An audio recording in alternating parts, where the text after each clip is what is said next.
Previously on the seventh day. But to find the real heart of the pro-Sunday movement, we have to shift our focus from Alexandria westward to the heart of the Roman Empire. It's especially significant that New Testament writers never refer to the first day of the week as a Sabbath. Sympathetic biographers claim that before a climactic battle near Rome, Constantine saw a vision of a flaming cross in the sky. He credited this vision with his subsequent victory and declared himself to be a Christian. Historians debate whether or not Constantine's conversion was genuine. And now, part 5 of the seventh day, Revelations from the Lost Pages of History.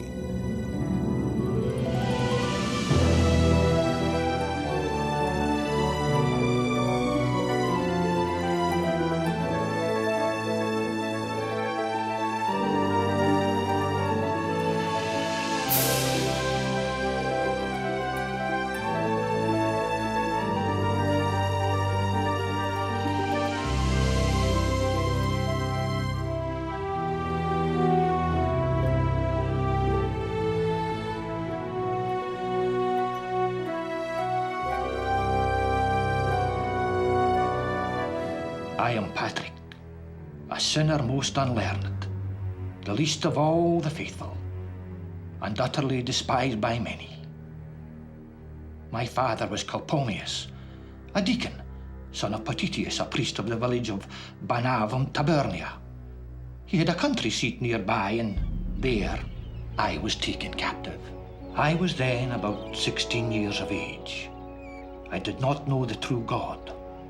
I was taken into captivity to Ireland with many thousands of people, and deservedly so, because we turned away from God and did not keep his commandments.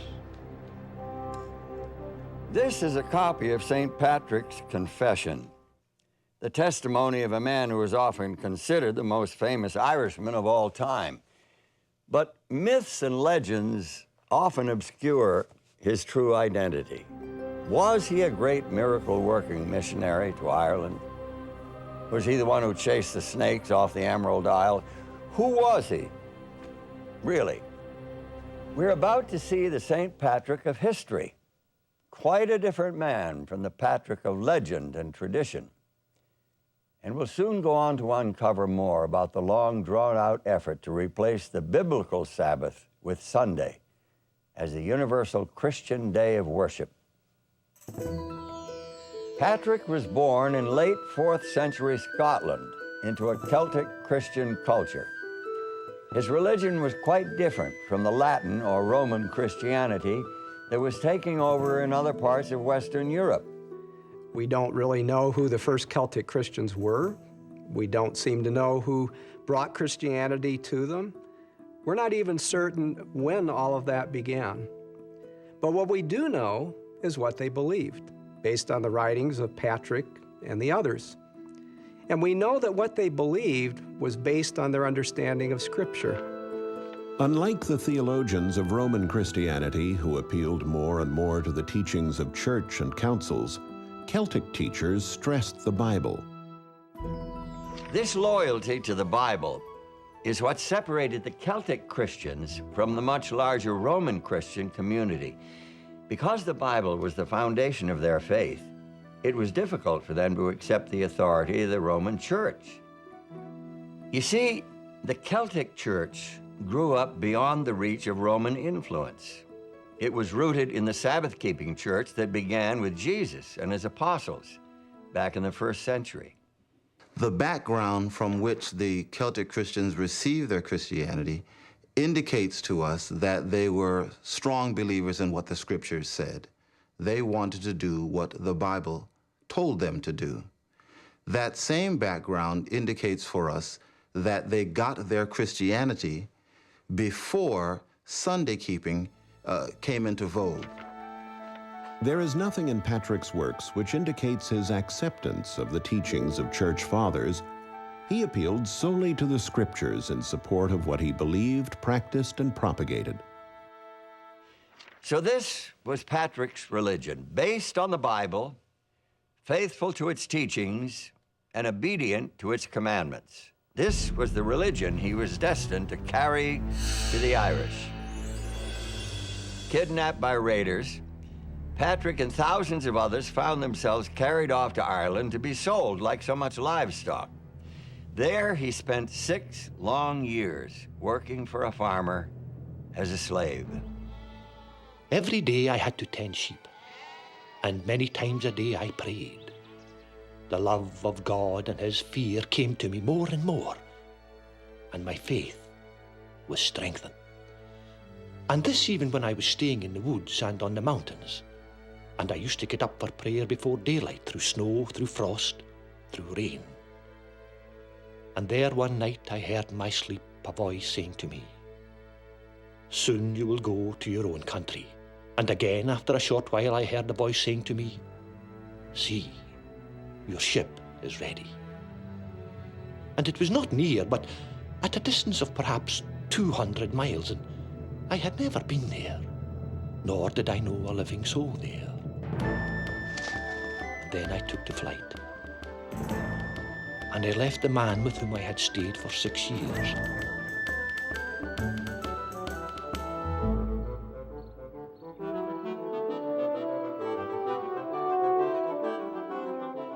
And I went in the strength of God, who directed my way to my good. And I feared nothing until I came to that ship.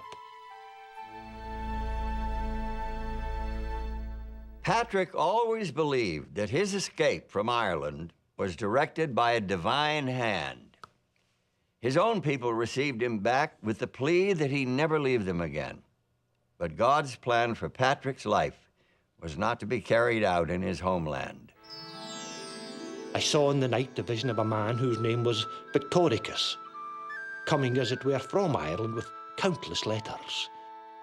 And he gave me one of them. And I read the opening words of the letter, which were, "The voice of the Irish." And as I read the beginning of the letter, I thought that at the same moment I heard their voice, and thus did they cry out as with one mouth, "We ask thee, boy, come and walk among us once more." Responding to the voices of the Irish people, Patrick went back to Ireland. There, his career as a preacher and teacher eventually earned him the title of saint and placed him in the ranks of the world's best-known Christian missionaries. But something that isn't so well known about him is this. St. Patrick kept the seventh-day Sabbath. In fact, his Sabbath-keeping became legendary. 2 centuries after his death, his biographer wrote that every 7th day, Patrick and his friend Victoricus met together for prayer and fellowship. Some historians even think that Patrick's special Sabbath day friend was actually an angel. We really don't have to rely solely on the writings or experience of Patrick to understand the history of keeping the 7th day in Ireland. After all, ancient Irish laws governed the history of the Irish tribes for many years, and those laws stipulated that the people were to, among other things, keep the 7th-day Sabbath. It seems to have been customary in the Celtic churches of early times to keep Saturday, the Jewish Sabbath, as a day of rest from labor. They obeyed the 4th commandment literally upon the 7th day of the week. Whilst the laxity which is said to have prevailed among the Celts as to the observance of the Lord's Day cannot be excused, it may to some extent be explained. The Jewish Sabbath, the 7th day, continued to be regarded by early Christians as a day of rest, whilst the first day of the week was observed as a day of gladness in commemoration of the resurrection. As the influence of the Roman religion increased, it gradually affected the Sabbath practice of some Celtic Christians in the British Isles. By the early 6th century, it was not unusual for Celtic believers to keep both Saturday and Sunday as holy days. That's how it was during the lifetime of Patrick's spiritual successor, an Irishman named Columba. He was a graduate of one of the schools established by Patrick. Born about 521 into a noble family, He gave up his right to the throne of Ireland and dedicated himself to a higher calling. Columba based his missionary enterprise on the rocky island of Iona. He and 12 friends reached that remote post by sailing from the west coast of Scotland in small, round boats made of animal skin. There on Iona, Columba founded a training school for missionaries who carried the Christian message to the Scottish mainland and all over Britain. In doctrine, Columba was true to his Celtic Christian roots. He kept Saturday, the seventh day, as the Sabbath, while Sunday was observed in honor of the resurrection of Christ. Columba taught his disciples to keep the Sabbath as equally sacred. His teachings regarding the observance of the Sabbath was that his followers would go out to the edges of the island of Iona, meditate upon creation and the things of God, and read the scriptures and become spiritually charged up on that holy day. Columba and his fellow missionaries firmly planted the Christian religion in Scotland. Their converts resisted the growing influence of Rome, which promoted Sunday as the day of worship. Columba died in 597, but his beliefs lived on for hundreds of years in the religion of the Scots. In 1070, Malcolm, King of Scotland, married Margaret, a young woman who was destined to become more famous than her husband. She made her mark in history primarily as a religious reformer. In fact, she was later sainted by the Roman Catholic Church. We know that Queen Margaret grew up at the very pious court of the kings of Hungary, and then from about the age of 7 or 8, she was living at the court of Edward the Confessor of England, which was also a very pious, devoutly Catholic court. At the English court, Margaret lived under the influence of the Benedictine monks from Canterbury. When political conditions made her family unwelcome in England, they moved to Scotland, where Margaret caught the eye of the king. Margaret herself seems to have contemplated becoming a nun. There is an account of how unwilling she was to marry Malcolm, King of Scots, because she had wanted to dedicate herself to be, as she termed it, a bride of Christ. Margaret's biographer does tell us that in her early life she was very devoted to the church and she was interested in becoming a religious. But when she came to Scotland and she met Malcolm, her future husband, he asked for her hand in marriage, and according to her biography, she wasn't willing, but she consented because her family requested it, and also because she believed that God was thereby giving her an opportunity to carry out his work in the Kingdom of Scotland. Margaret found the Scottish court somewhat crude and unrefined, so she set about to change all that. She was appalled at the way folks in Scotland practiced their religion. Many still followed the doctrines and traditions brought by Columba from Ireland, nearly 5 centuries earlier. There was one aspect of the people's religion that particularly upset the new queen. When Margaret first came to Scotland, she was dissatisfied with Sunday observance as she found it. She found that lay people tended to carry on their menial labours on Sunday. They may have gone to church first, but thereafter they went about their ordinary everyday tasks, and this was something she tried to prevent. The Queen insisted upon the single and strict observance of the Lord's Day, Sunday. People and clergy alike submitted, but without entirely giving up their reverence for Saturday.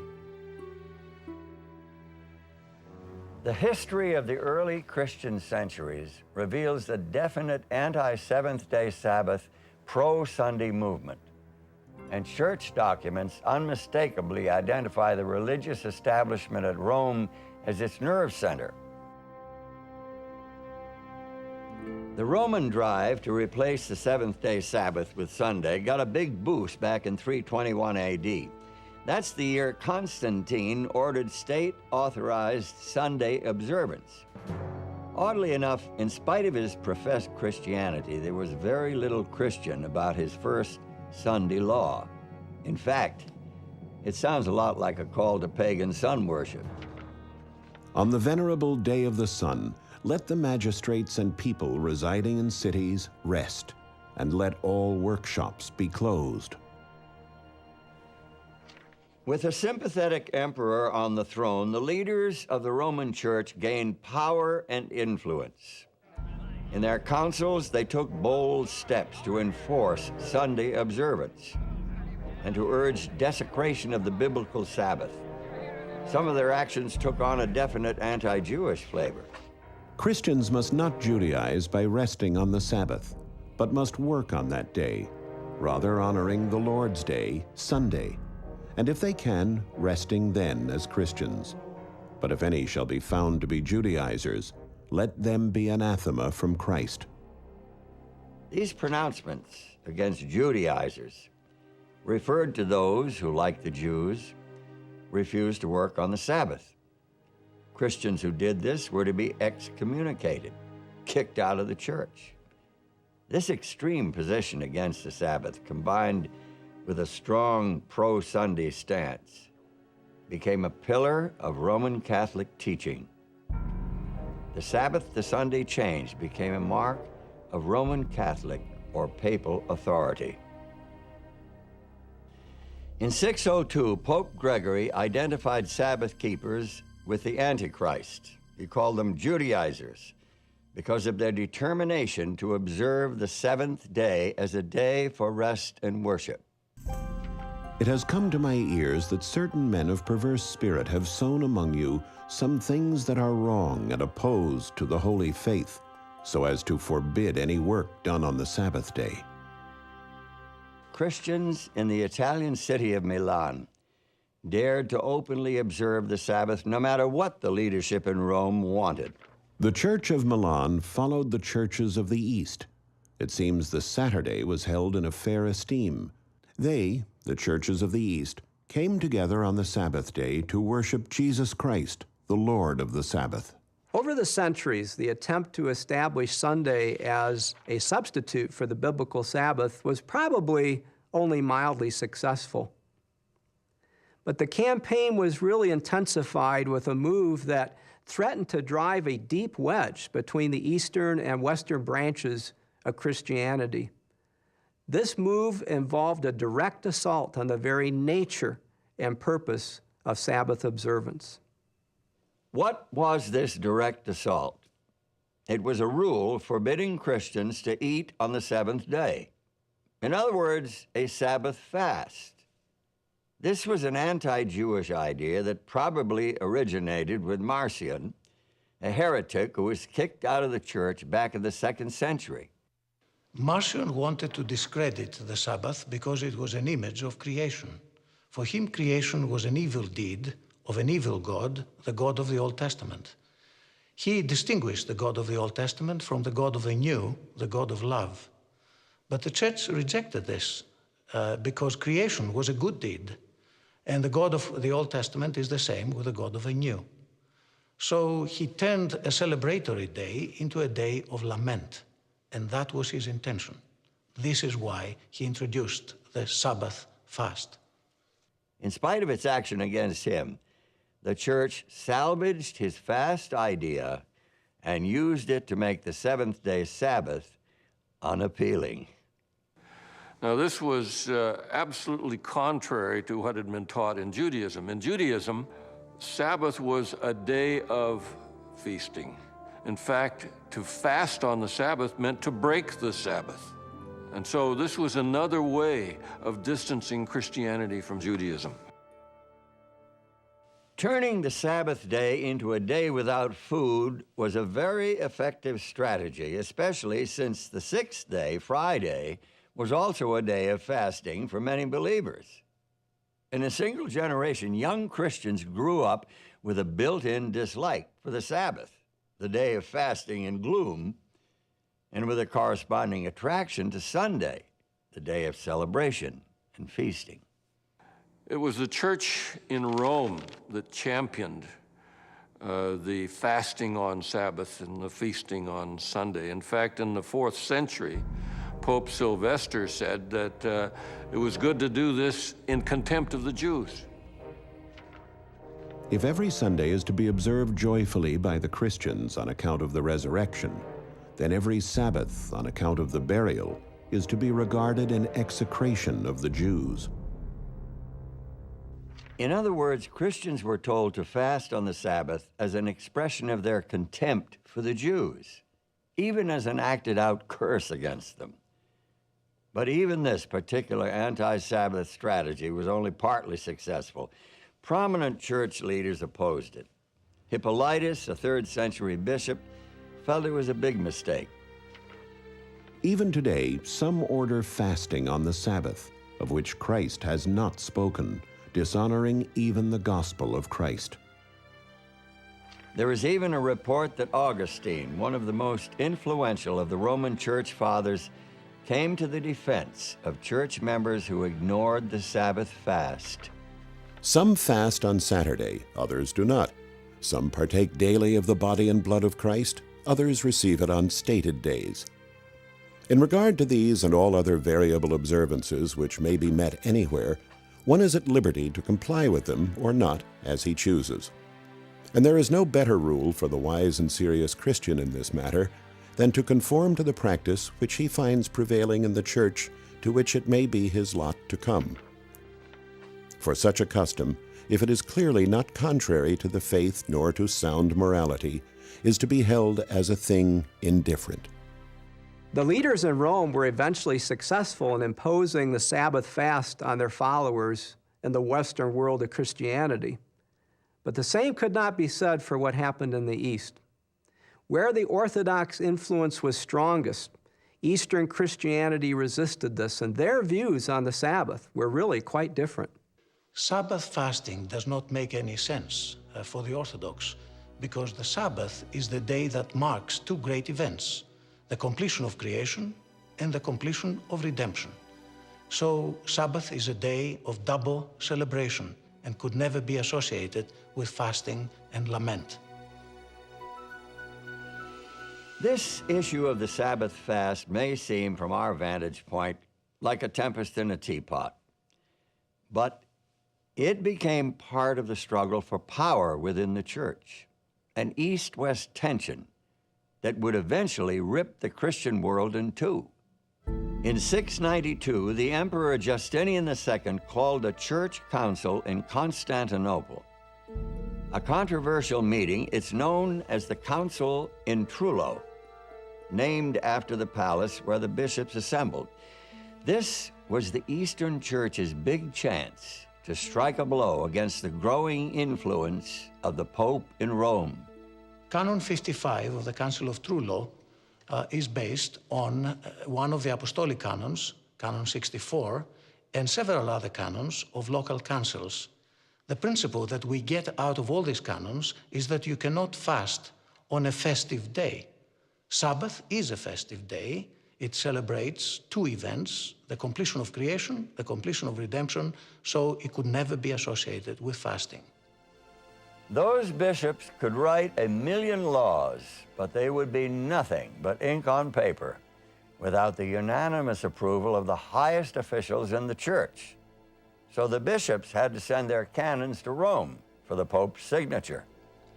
They were sent to the Pope because the Pope was the first patriarch, a first among 5 equal patriarchs, who constituted the leadership of the church. As it was the custom in all councils, they had to be approved, signed by all, as a sign of their unity in faith and order. The Pope did not sign the canons of the Council of Trullo because they objected to Sabbath fasting. He was out of tune with the other churches, and that is why he did not sign. He was convicted, and therefore appropriate action was taken by the emperor. He was put under house arrest. So the council in Trullo didn't settle the issue. In the West, Christians kept the fast. In the East, they didn't. The Sabbath fast persisted as a divisive issue, a symbol of the growing tension between Constantinople and Rome. Next time on the seventh day, The big issue that was at stake in 1054 between East and West was the issue of authority, authority in the church. We're told that great beasts and locusts are simply waiting to avenge the transgression of Sunday. It's clear that loyalty to the Sabbath of the fourth commandment did not die out easily. Roman Church efforts to promote the Sunday alternative continued. One novel approach took the form of a letter that supposedly came directly from heaven. A letter from heaven. Think about it. Who wouldn't want one of those to support their opinions? That'd be a pretty convincing weapon of persuasion, especially to the uneducated and superstitious people of medieval times.